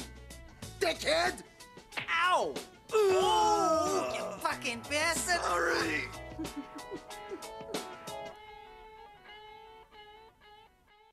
And then we cut the credits, and that's the end of the episode. So, now, I'm going to watch the next two, because I genuinely have no idea where the hell this series is going. But I would love to know if there was like a series of movies that the creators saw and they were like, we're going to do that times 1,000. Well, like I said, the only way it makes sense to me is, of course, there are many anime series that are over the top in terms of sex and violence. That's not uncommon. Yeah. You can find many of them. I mean, there's very well-known examples. But this goes further in its cruelty in many cases, which is the numerous rape scenes that just serve no real purpose outside of putting nude women into these films, which is a very common thing even in real films where rape is used. This is not like it's not a common problem. And then the idea that this cop is the hero, even though he even in this second episode, you just heard him in the second to last clip acknowledge that, oh yeah, that guy, he played by the book, so we were an odd couple. He knows he's breaking these rules. He is a corrupt cop, period. There is no granularity to this character. And yet he is put into a heroic position, and any terrible things he does are waved away by the fact that he sets up a clinic to treat VD and prostitutes, not tries to stop them from being prostitutes, but just treats them. And in this one, you know, they don't really examine his motives at all. It's more focused on Diceboro's infatuation with Queen's Cop, who I don't even know if shows up in the later episodes. This may be a one-off thing. But it is such a bizarre series, at least in the first two episodes, unless something radically changes, which I can't imagine. I don't I don't know that I have been this actively confused by the intent of a series in quite a while. It is astonishing to watch this thing. Because, you're only hearing the clips. To watch this thing. No, I speed watched through a few. It's pretty fucked up. Oh, it is truly at times depraved. And then it will bounce into, but then you have those terrible accents, which are hysterical. I mean, I didn't even get them all. There was one where there's just one where when they cut the oil line in the first episode, I almost pulled a clip of it where Mad Bill goes, "Oh, the engine's fucked," and it's just the way he says it is hysterical. I mean, that's all he says. Hey, fuck you, Junior. Well, and okay. The reason I even watched this was because I saw that clip in a YouTube video of somebody's game review where it's just the thing where a guy goes freeze and he's like, "Hey, fuck you." And he even cuts off the Junior part. And I'm like, oh, I'll bet that's Mad Bull. And sure enough, it was. And I went, you know what? I'm going to finally watch this because it's basically on archive.org so you can watch it for free. And I had read about this series. I knew that it was, I guess when I saw people saying that it was offensive, I just assumed it was because of things that were outdated, which don't get me wrong. There are things that are just kind of like, oh, okay, that's from the time period. So that stuff, not that big a deal. But this thing, I mean, there are parts that are just unwatchable because they are just so pointlessly cruel, which is basically all the rape scenes. But even the ones that aren't rape scenes, it's just stuff in it where it's like, yeah, okay, this might be appealing to a really disturbed 13-year-old, but nobody else would actually enjoy this. But then you get the terrible New York accents, which are just that does make it watchable for me. But I fast forward through, like that second episode, I fast forwarded through any part where I saw a woman start to have any nudity, just skip it. I knew what it was going to be, and I was right. Just go through it, and that's what I'm going to do with the third and fourth episode. But the first and second episodes are so different, even in their villains, because the first episode is, I mean, don't get me wrong, it's exaggerated. Obviously, these are huge muscle men, like slapping their bodies against each other and then shredding themselves into blood. So I'm not saying it's realistic, but it's the tale itself is an exaggeration of something that could be real, which is corrupt cop and a criminal who just wants to kill him because he wants to kind of get back the criminal stuff he's lost to him. Like, that's not, I'm sure some variation of that has happened somewhere. Not like this, clearly, but it at least could be seen as inspired by real events, more or less. The second episode has an Inspector Gadget villain, a guy with a cybernetic half face, and then a cop who has a crotch full of grenades that they are lobbing into a plaza and blowing people up. He knew what kind of night he might have, and he was just using them as a jockstrap. It was going to be a hot night. Hey, Diceboro, huh? Honestly, the voice work is sensational. Like I was repeating lines from it, but yeah. Hey, fuck you, Junior. Yeah, shit like that is great. Be stuck in my head for a bit. Oh yeah, I will be taking these clips and cutting them down for use in different things. but it is a really bewildering thing to actually watch because it just feels like they were like, let's watch a bunch of these New York like exploitation movies from the 70s. Yeah, I guess. And then they were like, now let's turn it up to like, a 15 on the volume, It's like Bad Lieutenant, but pushed way past, even what like a movie could do. So, yeah. So I that may be a reason for some people listening to watch it. If so, you can do it for free. But I would say, don't maybe watch it by yourself first before you do it in mixed company. Let's put it that way, because, I wouldn't watch this with my wife. That's for sure. 'Cause it's, it's a little rough at times, but the one thing that does save it is the terrible accents and the fact that I have to look at this thing as a joke. I have to look at this as like a parody, or let's just push the limits of bad taste. I don't think they meant it to be serious. Yeah, and that doesn't it doesn't make certain things watchable. Yeah. but it at least explains it until I can find if I can find an explanation. Like I said, I can't find much on where this came from as far as the background. Yeah. And I don't know why, but I haven't been able to dig much up on it. But I will look, because I'm going to watch episode 3 and 4 and see if I'm sure there's going to be clippable parts of it to listen to, because just the amount that I pulled out of the first 2 tells me that, there will be more. But I haven't read anything about the summaries for 3 and 4. I have no idea. They could go into fucking space, and I wouldn't be surprised now. Oh, I hope they do. That would be great. Yeah, Mad Bull in space would be... It'd be something. So, hey, kid, we gotta go into space. It's a good thing I brought this space suit. We're the toughest precinct in outer space, kid. Listen, I had to fuck that Martian in the ass. Otherwise, she would have been scarred for life. Shit like that. Just stick a thumb up her ass and she'll thaw out real quick. And then he fucking does it. I mean, that was when I knew. I was like, okay, there are very few boundaries in this particular show, because when he said it, I was like, okay, I get it. He's a rough cop. But when Diceboro did it and you see him do it, it's like, okay, yep, they're not fucking around on this one. So they are fucking around on this one. They are not fucking around with this one. So that's Mad Bull 34. Now, unless something radically changes, I expect 3 and 4 to be very similar. The only thing that makes me... There's a 3-part series called Megazone 23. I think I talked about it a long time ago. And the one thing about that particular series is it has a radical shift in its art style and tone.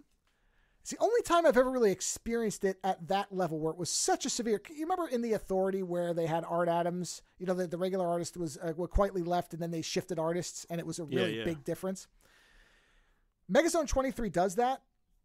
And it really, and the tone of the show, it also it jumps into the far future at one point. Mm-hmm. And it was such a radical shift that now I never know if series are going to do that. So the only off chance that this thing changes is if somehow the whole framework of it shifts. But I don't think so. I've read nothing that indicates that. No, I don't get that sense from the show. But I basically now have to kind of put that caveat in with any anime series, because I've seen it done really well, really effectively. I mean, the way Megazone 23 goes from the one time period with an art style that feels very similar to like Ranma or something like that, where it's very exaggerated and caricaturish, to then jumping to the far future, and then it becomes very like Demon City Shinjuku, or however you're supposed to pronounce that. Like it's got that, or a Vampire Hunter D looking type of thing, where it's such a massive shift in the whole thing that it almost does. You almost think you're not watching the same thing anymore until you realize, okay, no, it is the same framework, because not only do they do this massive time jump, but also the series art style changes so dramatically, and it's really interesting, and I think it's effective. But now every time I watch something, I have to be ready for, okay, there could be a humongous change in what happens here if they decide to do something different. But as you said, I don't think that's the case with this. Most shows try to keep it consistent. Right. It's the only time I've encountered it at that scale, which is, I think it's fantastic. I really thought that was a brilliant way to really shake you up and very clearly indicate that there's been a big change in what's going on. I think it works very well. I've never seen it done the same way anywhere else. But that's the one thing where now I say, okay, unless something changes drastically, then I expect that this will be largely a series I will watch once, pull very funny clips from, keep those clips, and never want to watch again in my life. So it's like an amusement park in New Hampshire. It is a single serving amusement park. Exactly. So yes, we've circled back to the beginning. Mad Bull 34 may be a one-time ride for you that you realize that the half the bolts holding the roller coaster together are missing. Yeah, and then the guys running the rides try to sell you drugs. Exactly. Yes. Yeah. And then Justified is saying, well, it makes the roller coaster more fun, therefore this criminal offense is justified. That's Mad Bull 34. So like I said, you can watch it on archive.org. You don't have to spend a thing for it, but be aware it is for select audiences only, I will say, and I will leave it at that. On that note, thank you for listening, and we're going to go ahead and get out of here, and whatever entertainment you decide to indulge in, enjoy your weekend, and we'll talk to you next week. Visit OzoneNightmare.com to subscribe to new episodes, browse through our back catalog, or to find links to support the show. Follow @OzoneNightmare on Twitter for the latest episode postings and other show information. If 280 characters just isn't enough, you can always email us, theozonenightmare@gmail.com. The opening theme for the show is provided by Heartbeat Hero. The closing theme is provided by Ogre. Please visit and support these artists using the links in the show notes for each episode.